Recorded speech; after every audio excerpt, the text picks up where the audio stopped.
Hi guys, RP teacher academy में आप सभी का हार्दिक स्वागत, वंदन एवं अभिनंदन है। आज मैं सीटेट प्रिपरेशन की कड़ी में 2012 का पेपर सॉल्व कराने जा रहा हूं हिंदी का। यदि मेरा वीडियो पसंद आता है आप सभी को तो प्लीज़ लाइक करें, सब्सक्राइब करें, शेयर करें। पेपर सॉल्व करने से पहले हम लोग निर्देश पढ़ लेते हैं। निम्नलिखित प्रश्नों के उत्तर देने के लिए सबसे उचित विकल्प चुनिए। कोई भी पेपर सॉल्व करने से पहले हमें ध्यान देना पड़ता है कि उसका निर्देश क्या दिया गया है। निर्देश में यह दिया गया है कि निम्नलिखित प्रश्नों के उत्तर देने के लिए सबसे उचित विकल्प चुनिए। सीटेट में विशेष तौर पे हमें ध्यान देना पड़ता है कि लगभग चारों विकल्प सही होते हैं, लेकिन उन चारों विकल्पों में से जो सबसे बेटर आंसर हो उसी को हमें सेलेक्ट करना होता है। तो क्वेश्चन है, एक से अधिक भाषाओं का प्रयोग कक्षाई जटिलताओं को बढ़ाता है, शिक्षकों के लिए एक गहन समस्या है। सी, संज्ञानात्मक विकास में सहायक है। डी, किसी भी एक भाषा में निपुणता में बाधक है। तो इसका राइट आंसर हो जाएगा शिक्षकों के लिए एक गहन समस्या है।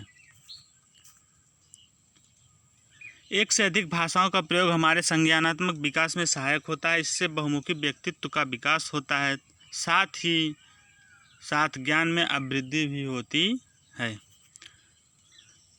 दृष्टिबाधित बच्चों को भाषा सिखाते समय शिक्षक को क्या ध्यान देना चाहिए? ए, उन्हें कक्षा में अलग बैठाना चाहिए ताकि उन पर विशेष ध्यान दिया जा सके। बी, उन्हें विभिन्न भाषिक गतिविधियों में शामिल नहीं करना चाहिए। सी, कम पाठों वाली पाठ्य पुस्तक का निर्माण किया जाना चाहिए। डी, अधिक से अधिक मौखिक भाषा का प्रयोग करना चाहिए। इसका राइट आंसर हो जाएगा उन्हें विभिन्न भाषिक गतिविधियों में शामिल करना, इसका राइट आंसर डी हो जाएगा, अधिक से अधिक मौखिक भाषा का प्रयोग करना चाहिए। दृष्टिबाधित बच्चों का भाषा सिखाते समय यह आवश्यक होता है कि उनके बीच अधिक से अधिक मौखिक भाषा का प्रयोग करें, ना कि उन्हें कक्षा में अलग से बैठने को कहना चाहिए, ना कि उन्हें विभिन्न भाषिक गतिविधियों में शामिल नहीं करना चाहिए। प्राथमिक स्तर पर भाषा की पाठ्य पुस्तकों में किस तरह की रचनाओं को स्थान दिया जाना चाहिए? विदेशी साहित्य की रचनाएं। बी, ऐसी रचनाएं जो बच्चों के परिवेश से जुड़ी हों और जिनमें भाषा की अलग अलग छटाएं हों। सी, जो प्रत्यक्ष रूप से मूल्यों पर आधारित हों। डी, केवल कहानियाँ अथवा कविताएं। तो प्राइमरी स्तर पर विदेशी साहित्य का कोई महत्व नहीं होता है। अब सी है, जो प्रत्यक्ष रूप से मूल्यों पर आधारित हो। केवल मूल्यों पर ही आधारित होना ये भी रॉन्ग होगा। केवल कहानियाँ अथवा कविताएं सुनाना ये भी रॉन्ग होगा। इसलिए इसका राइट आंसर बी हो जाएगा, ऐसी रचनाएं जो बच्चों के परिवेश से जुड़ी हों और जिनमें भाषा की अलग अलग छटाएं हो। प्राथमिक स्तर पर भाषा की पाठ्य पुस्तकों में ऐसी रचनाओं को स्थान देना चाहिए जो बच्चे के परिवेश से जुड़ी हों एवं साथ ही साथ जिनमें भाषागत पृथक अभिव्यक्तियाँ हों। निम्नलिखित में से कौन सा बच्चों का भाषिक क्षमता के आकलन का सबसे उचित तरीका है? ए, बादल, आसमान, चिड़िया, बच्चे आदि संज्ञा शब्दों का प्रयोग करते हुए एक कहानी लिखिए। बी, संज्ञा की परिभाषा को पूरा कीजिए। सी, संज्ञा को परिभाषित कीजिए। संज्ञा के 2 उदाहरण दीजिए। इस क्वेश्चन में हमें पूछा है कि कौन सा बच्चे का भाषिक क्षमता के आकलन का सबसे उचित तरीका है। तो संज्ञा शब्दों के 2 उदाहरण दीजिए, ये तो हो नहीं सकता क्योंकि केवल संज्ञा पर ही निर्भर है। सी, संज्ञा को परिभाषित कीजिए, ये भी गलत है। संज्ञा की परिभाषा को पूरा कीजिए, केवल परिभाषा को पूरा करना ये भी गलत हो जाएगा। तो इसलिए इसका राइट आंसर ए हो जाएगा, बादल, आसमान, चिड़िया, बच्चों आदि संज्ञा शब्दों का प्रयोग करते हुए एक कहानी लिखिए। इसमें उनकी भाषा क्षमता का अधिक से अधिक आकलन किया जा सकता है। बच्चों की मौखिक अभिव्यक्ति का विकास करने के लिए सबसे कम प्रभावी तरीका कौन सा है? ए, व्याकरण आधारित संरचना अभ्यास। बी, अपने अनुभवों का वर्णन। सी, बातचीत करना। डी, संवाद अदायगी। तो इसका राइट आंसर हो जाएगा व्याकरण आधारित संरचना अभ्यास। बच्चों की मौखिक अभिव्यक्ति का विकास करने के लिए सर्वाधिक कम प्रभावी तरीका व्याकरण आधारित संरचना का अभ्यास कराना है, जबकि अपने अनुभवों का वर्णन करना, बातचीत करना एवं संवाद अदायगी करना निश्चय ही मौखिक अभिव्यक्ति का विकास करने के प्रभावी तरीके हैं। निम्नलिखित में से कौन सा द्वितीय भाषा शिक्षण का उद्देश्य नहीं है? ए, विभिन्न क्षेत्रों स्थितियों में हिंदी की विभिन्न प्रयुक्तियों को समझने की योग्यता का विकास। बी, हिंदी के व्याकरणिक नियमों को कंठस्थ करना। सी, दैनिक जीवन में हिंदी में समझने तथा बोलने की क्षमता का विकास करना। डी, बोलने की क्षमता के अनुरूप लिखने की क्षमता का विकास करना। तो इसका राइट आंसर बी हो जाएगा, हिंदी के व्याकरणिक नियमों को कंठस्थ करना।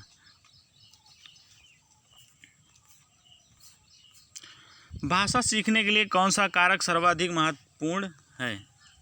भाषा के व्याकरण नियम का। बी, पाठ पर आधारित प्रश्नोत्तर का। सी, भाषा की पाठ्यपुस्तक का। डी, समृद्ध भाषिक वातावरण का। तो इसका राइट आंसर हो जाएगा डी, भाषा सीखने के लिए समृद्ध भाषिक वातावरण की अपनी सर्वाधिक महत्वपूर्ण भूमिका होती है। भाषा कोश की जानकारी के बिना भाषा समृद्ध कदापि नहीं हो सकती है। हिंदी भाषा का मूल्यांकन करते समय आप सबसे ज़्यादा किसे महत्व देंगे? सीखने की क्षमता का आकलन पर। बी, काव्य सौंदर्य पर। सी, निबंध लिखने की योग्यता पर। व्याकरणिक नियम पर। तो इसका राइट आंसर ए हो जाएगा, सीखने की क्षमता का आकलन पर। सीखने की क्षमता का आकलन हिंदी भाषा के मूल्यांकन में महत्वपूर्ण भूमिका अदा करती है, ना कि काव्य सौंदर्य, निबंध लेखन की योग्यता एवं व्याकरणिक नियम का। एक बहुभाषिक कक्षा में आप किसे सबसे कम महत्व देंगे? हमें सीटेट में विशेष ध्यान देना होता है कि ऐसा क्वेश्चन पूछता है कि जो कहता है कि सबसे कम महत्व होगा। विभिन्न प्रकार का बाल साहित्य। कक्षा में विभिन्न प्रकार की सामग्री।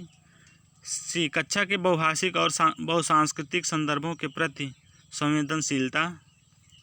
डी, बच्चों को सिखाना कि दो भाषाओं के मध्य विद्यमान समानता व अंतर का विश्लेषण कैसे किया जाता है। तो इसका राइट आंसर डी हो जाएगा, एक बहुभाषिक कक्षा में उक्त विकल्पों में से सर्वाधिक कम महत्व बच्चों को यह सिखाना है कि दो भाषाओं के मध्य विद्यमान समानता एवं अंतर का विश्लेषण कैसे करना चाहिए। भाषा की पाठ्यपुस्तक का निर्माण करते समय सबसे कम महत्वपूर्ण बिंदु है अभ्यासों में वैविध्य, विषय वस्तु में वैविध्य, पाठों की संख्या, भाषा की विभिन्न छटाएँ। तो इसका राइट आंसर बी हो जाएगा, पाठों की संख्या। हमें पाठों की संख्या से कोई महत्व नहीं होता है कि हमें ज्ञान देने में ही महत्व होता है। भाषा की पाठ्यपुस्तक का निर्माण करते समय सबसे महत्वपूर्ण बिंदु है अभ्यासों में वैविध्य, विषय वस्तु में वैविध्य एवं भाषा की विभिन्न छटाएँ। इसके अंतर्गत पाठों की संख्या का कोई महत्व नहीं होता है। बहुभाषिकता भाषाई समृद्धि को खतरे में डालती है। बी, भाषा सीखने में बाधा उत्पन्न करती है। सी, भाषा सीखने में एक महत्वपूर्ण संसाधन है। डी, भाषा सीखने में बहुत बड़ी बाधा है। बहुभाषिकता जो है भाषा सीखने में एक बहुत महत्वपूर्ण संसाधन है। तो इसका राइट आंसर सी हो जाएगा। भाषा विद्यालय में ही सीखी जाती है, एक नियमबद्ध व्यवस्था है, सदैव व्याकरण के नियमों का ही अनुगमन करती है। डी, नियमों की जानकारी से ही निखरती है। तो इसका राइट आंसर बी हो जाएगा, भाषा एक नियमबद्ध व्यवस्था है। बच्चे विद्यालय आने से पहले अपनी भाषा की नियमबद्ध व्यवस्था की व्यवहारिक कुशलता के साथ आते हैं, कोरी स्लेट होते हैं। सी, भाषा का समुचित उपयोग करने में सामर्थ्य नहीं होते हैं। डी, भाषा के चारों कौशलों पर पूर्ण अधिकार रखते हैं। तो इसका राइट आंसर ए हो जाएगा, अपनी भाषा के नियमबद्ध व्यवस्था की व्यवहारिक कुशलता के साथ आते हैं।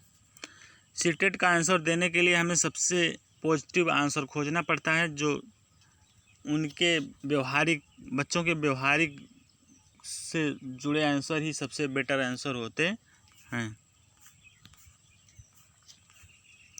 भाषा अर्जन और भाषा अधिगम के संदर्भ में कौन सा कथन सही नहीं है? कौन सा कथन सही नहीं है? ए, भाषा अर्जन में विभिन्न संकल्पनाएं मातृभाषा में बनती हैं। बी, भाषा अधिगम प्रयासपूर्ण होता है। सी, भाषा अर्जन सहज और स्वाभाविक होता है जबकि भाषा अधिगम प्रयासपूर्ण होता है। डी, सांस्कृतिक विभिन्नता भाषा अर्जन और भाषा अधिगम को प्रभावित करने वाला महत्वपूर्ण कारक है। इसका राइट आंसर बी हो जाएगा, भाषा अधिगम प्रयासपूर्ण होता है। मंदिरा पहली कक्षा में पढ़ती है और वह मुझे आम बहुत अच्छा लगता है, मैं थक गई आदि वाक्यों का प्रयोग करती है। मंदिरा केवल सर्वनाम का ही प्रयोग जानती है। बी, केवल लिंग की दृष्टि से ही सर्वनाम का समुचित प्रयोग करना जानती है। सी, केवल मैं वाले वाक्य ही बोल सकती है। लिंग वचन क्रिया आदि की दृष्टि से सर्वनाम का प्रयोग करना जानती है। तो इसका राइट आंसर डी हो जाएगा, लिंग वचन क्रिया आदि की दृष्टि से सर्वनाम का प्रयोग करना जानती है। निर्देश, कविता को पढ़कर निम्नलिखित प्रश्नों का उत्तर दीजिए। हरा भरा हो जीवन अपना स्वस्थ रहे संसार, नदियाँ पर्वत हवा पेड़ से आती है बहार, बचपन कोमल तन मन लेकर आए अनुपम जीवन लेकर, जग से तुम और तुमसे है प्यारा संसार, हरा भरा हो जीवन अपना स्वस्थ रहे संसार, वृंद लताएं पौधे डाली चारों ओर भरे हरियाली, मन में जगे उमंग यही है सृष्टि का उपहार, हरा भरा हो जीवन अपना स्वस्थ रहे संसार, मुश्किल से मिलता है जीवन हम सब इसे बनाए चंदन, पर्यावरण सुरक्षित न हो तो सब बेकार, हरा भरा हो जीवन अपना स्वस्थ रहे संसार। हरा भरा जीवन का अर्थ है पेड़ पौधे से घिरा जीवन। बी, हरे रंगों से भरा जीवन, हरियाली युक्त जीवन, खुशियों से परिपूर्ण जीवन। इसका राइट आंसर हो जाएगा डी, खुशियों से परिपूर्ण जीवन। हरा भरा जीवन से आशा है ऐसा जीवन जो खुशियों से परिपूर्ण हो, जहाँ पर रचना मात्र ही विषाद परिलक्षित न होता हो, स्वतंत्र सर्वत्र आनंद ही आनंद व्याप्त हो। कौन सी चीज़ें बाहर लेकर आती हैं? नदियों की आवाज़। बी, पहाड़ों की चोटियाँ। सी, समस्त प्राकृतिक उपादान, पेड़ों की हवाएं। इसका राइट आंसर हो जाएगा सी। कवि ने सृष्टि का उपहार किसे कहा जाता है? वृंद लताएं, हरा भरा। सी, प्राकृतिक सुंदरता और उससे उत्पन्न होने वाली खुशी। डी, पौधे व डालियाँ। इसका राइट आंसर हो जाएगा सी। कवि यहाँ संदेश देना चाहता है कि जीवन में सब बेकार है, पर्यावरण संरक्षण ही जीवन संभव है, प्राकृतिक में पेड़ पौधे नदियाँ पर्वत शामिल हैं, चंदन के पेड़ लगाने चाहिए। इसका राइट आंसर बी हो जाएगा, पर्यावरण संरक्षण में ही जीवन संभव है। जग में तुम और तुम से है प्यारा संसार पंक्ति के माध्यम से कब कहना चाहता है कि व्यक्ति और डर संसार दोनों का अस्तित्व एक दूसरे पर निर्भर करता है। बी, संसार चलाने के लिए व्यक्तियों की आवश्यकता होती है। सी, व्यक्ति का अस्तित्व संसार में स्वतंत्र है। डी, संसार का अस्तित्व व्यक्तियों से स्वतंत्र है। तो इसका राइट आंसर ए हो जाएगा, व्यक्ति और डर दोनों का अस्तित्व एक दूसरे पर निर्भर करता है। जग से हो तुम और तुमसे है प्यारा संसार, इस पंक्ति के माध्यम से कवि कहना चाहता है कि व्यक्ति और संसार इन दोनों का अस्तित्व एक दूसरे पर निर्भर है, अर्थात दोनों एक दूसरे के पूरक हैं। अनुपम से अभिप्राय है सुखद। बी, आनंदमय। सी, मनोहारी। डी, जिसकी उपमा ना दी जा सके। इसका राइट आंसर डी हो जाएगा, जिसकी उपमा ना दी जा सके। अनुपम से आशा है जिसकी उपमा ना दी जा सके, अर्थात जो अति सुंदर हो। निर्देश, गद्यांश को पढ़कर निम्नलिखित प्रश्नों का सबसे उचित विकल्प चुनिए। समस्याओं का हल ढूंढने की क्षमता पर एक अध्ययन किया गया है। इसमें भारत में 3 तरह के बच्चों की तुलना की गई है। एक तरफ वे बच्चे जो दुकानदारी करते हैं पर स्कूल नहीं जाते, ऐसे बच्चे जो दुकान संभालते हैं और स्कूल भी जाते हैं। और तीसरा समूह उन बच्चों का था जो स्कूल जाते हैं पर दुकान पर कोई मदद नहीं करते। उनसे गणना के बाद इबारती सवाल पूछे गए। दोनों ही तरह के सवालों में उन स्कूली बच्चों ने जो दुकानदार नहीं हैं मौखिक गणना में यह मनगणित का प्रयोग बहुत कम किया। मनबस्त उनके जो दुकानदार थे स्कूली बच्चों ने ऐसी गलतियां भी की जिनका कारण नहीं समझा जा सकता है। इससे यह साबित होता है कि दुकानदारी से जुड़े हुए बच्चे हिसाब लगाने में गलती नहीं कर सकते, क्योंकि इनका सीधा असर उनके काम पर पड़ता है, जबकि स्कूलों के बच्चे वहीं हिसाब लगाने में अक्सर भयंकर गलतियां कर देते हैं। इससे यह स्पष्ट होता है कि जिन बच्चों को रोज़मर्रा की ज़िंदगी में इस तरह के सवालों से जूझना पड़ता है वे अपने लिए ज़रूरी गणितीय क्षमता का हासिल कर लेते हैं। लेकिन साथ ही साथ इस बात पर भी गौर करना महत्वपूर्ण है कि इस तरह की दक्षताएं एक स्तर तक और एक कार्य क्षेत्र तक ही सीमित होकर रह जाती हैं। इसलिए वे सामाजिक व सांस्कृतिक परिवेश जो कि ज्ञान को बनाने व बढ़ाने में मदद करते हैं वही उस ज्ञान को संकुचित और सीमित भी कर सकते हैं। समस्याओं का हल खोजने पर आधारित अध्ययन किस विषय से जुड़ा हुआ था? सामाजिक विज्ञान पर, बी गणित पर, सी भाषा पर, डी दुकानदारी पर। इसका राइट आंसर बी हो जाएगा, गणित पर। किन बच्चों ने सवाल हल करने में मौखिक गणना का ज़्यादा प्रयोग किया? सिर्फ जो स्कूल जाते हैं, बी जो बच्चे ना तो दुकानदारी करते हैं और ना ही स्कूल जाते हैं, सी जो स्कूली बच्चे दुकानदारी नहीं करते, डी जो दुकानदारी करते हैं। तो इसका राइट आंसर डी हो जाएगा, जो दुकानदारी करते हैं। अनुच्छेद के आधार पर कहा जा सकता है कि बच्चे रोज़मर्रा के जीवन में काम आने वाली दक्षताओं को स्वतः ही हासिल कर लेते हैं। बी सिर्फ दुकानदार बच्चे ही गणित सीख सकते हैं, सी बच्चों को गणित सीखना चाहिए, डी बच्चों को गणित सीखने के लिए ही दुकानदारी करनी चाहिए। तो इसका राइट आंसर ए हो जाएगा,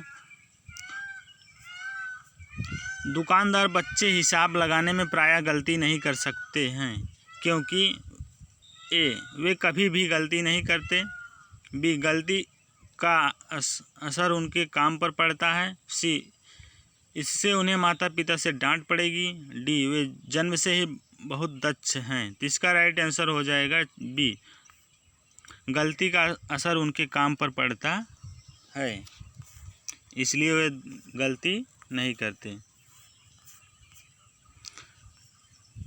जो दक्षताएं हमारे दैनिक जीवन में काम नहीं आती उनमें हमारा प्रदर्शन अक्सर खराब अच्छा होता रहता है, बी संतोषजनक होता है, सी खराब होता है, डी अच्छा होता है।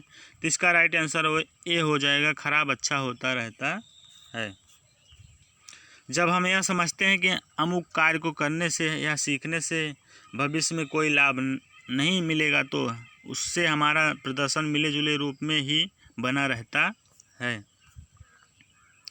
अनुच्छेद के आधार पर बताइए कि सामाजिक व सांस्कृतिक परिवेश ज्ञान को सीमित कर सकता है, बी बनाने में मदद भी करता है और उसे संकुचित सीमित भी कर सकता है, सी बनाने में मदद करता है, डी संकुचित कर सकता है। तो इसका राइट आंसर बी हो जाएगा, बनाने में मदद भी करता है और उसे संकुचित भी और सीमित भी कर सकता है। इक प्रत्यय का उदाहरण है, ए सांस्कृतिक, बी चूंकि, सी सीमित, डी संकुचित। इसका राइट आंसर ए हो जाएगा, सांस्कृतिक।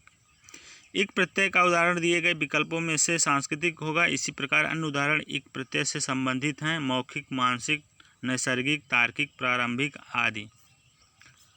मनगणित का अर्थ है कठिन गणित, बी मनगढ़ंत गणित, सी मनपसंद गणित, डी मन हिसाब लगाना। तो इसका राइट आंसर हो जाएगा डी मन हिसाब लगाना। संयुक्त क्रिया का उदाहरण है, दुकान संभालते हैं, बी हिसाब लगाते हैं, सी स्कूल जाते हैं, डी अध्ययन किया गया। तो इसका राइट आंसर हो जाएगा डी अध्ययन किया गया। Okay thanks. यदि हमारा वीडियो पसंद आया हो तो प्लीज़ लाइक करें, सब्सक्राइब करें, शेयर करें।